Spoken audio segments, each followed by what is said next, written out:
ఇయర్స్కి గాను 800 వచ్చింది.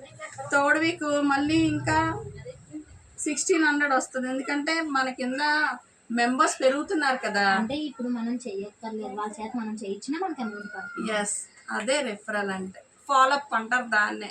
ఇప్పుడు తను ఉంది, తను అయిపోయింది, అలాగని ఊరుకుంటే బాగోదు కదా. తను ఇంకొక ఇద్దరిని ఫాలోఅప్ చేస్తే మీ అందరినీ చేస్తే తనకి వస్తుంది. తను నెక్స్ట్ వాళ్ళకి వస్తుంది. తర్వాత అంటే ఎవరు పక్కన ఉన్నారో వాళ్ళందరికీ ఇన్కమ్ వస్తుంది. ఇప్పుడు తను ఒక్కరితే 500 తీసుకొని అయిపోయింది అని అనుకోలేదు కదా. అందరూ రావాలని తను పట్టి తీసుకొచ్చింది. అది ఇప్పుడు నేను అక్కడ ఆఫీస్లో చెప్పేస్తాను, 4-5 ఉంటారు, అయిపోద్ది. కానీ ఈ విషయం మీకు చేరాలంటే ఎవరో ఒకరి ద్వారా అంటే ఇంత బేగా అవ్వదు కదా. అలా కాకుండా ఇలా గ్రూప్ మీటింగ్ పెట్టుకోవడం వల్ల ప్రతి ఒక్కరికి ఈ ఛాన్స్ అనేది వస్తుంది అనమాట. అంటే ఇప్పుడు మనం 2200 పెట్టుకుంటే మనకు 500 వస్తుంది.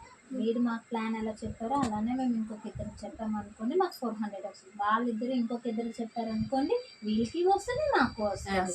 ఓకే, మొక్కుబడి వరకు అయిపోయింది. నెక్స్ట్ మరి ఇది సేమ్ అంటే మీకు ఇప్పుడు ఆర్నమెంట్ కూడా రావాలి కదా, అది చెప్తాం. సో ఇక్కడ మనం 8300 ఐటెంని మనం 2200 పెట్టాం కదా. దానికి ఇంకా బ్యాలెన్స్ 6100 ఉంది. మనకి ఇక్కడ ఫస్ట్ వారం 500 వచ్చింది. ఎంత వచ్చినా ఫస్ట్ వారం డైరెక్ట్ కట్ చేయరు.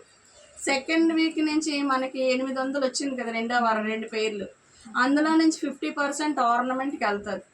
అంటే 2200లోని మనకి 400 అనేది అట్లా వెళ్తుంది.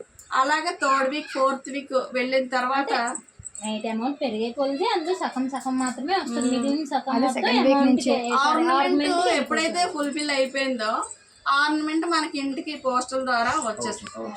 సో ఒక ఆర్నమెంట్ మనం కొనేటప్పుడు ఎంత జాగ్రత్త తీసుకుంటాం.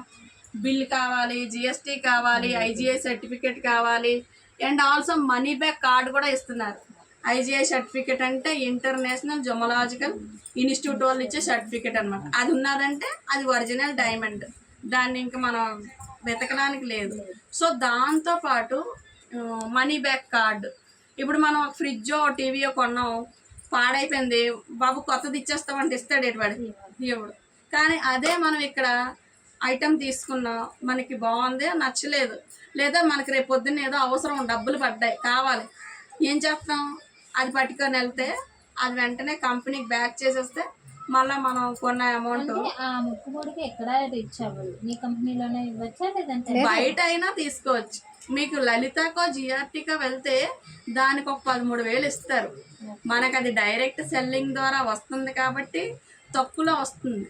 సో ఆర్నమెంట్ ఇస్తే ఆ కంపెనీకి ఇచ్చుకోవచ్చు, లేదు అంటే మీరు బయట ఎక్కడైనా మీ యూస్ చేసుకోవచ్చు. అంటే ఇప్పుడు మీ ప్లాన్ ఎలా ఉందంటే మా అమౌంట్ బట్టి మేము కట్టాల్సింది 200 మాత్రమే కట్టాలి. మేము ఎంతమంది ఫాలోఅప్ చేస్తామో అందులో సగం అమౌంట్ జ్యువెలరీకి వెళ్ళిపోతుంది. ఇప్పుడు ఆర్నమెంట్ వెళ్ళే వరకు ఇందులో కట్ అవుతుంది.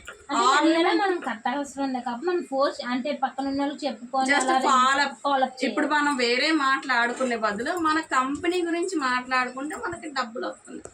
సో అలాంటప్పుడు మనం ఇక్కడే కాదు, మన చుట్టాలు యలమంచిలి, రాజమండ్రి, విజయవాడ, అన్నవరం, ఎక్కడున్నా, బొంబాయి, ఢిల్లీ, అన్ని ప్లేసుల్లోనే మనం ఈ వర్క్ అనేది చేయొచ్చు. అంటే వీక్లో ఇన్ని చేయాలని అట్లా ఏం లేదు.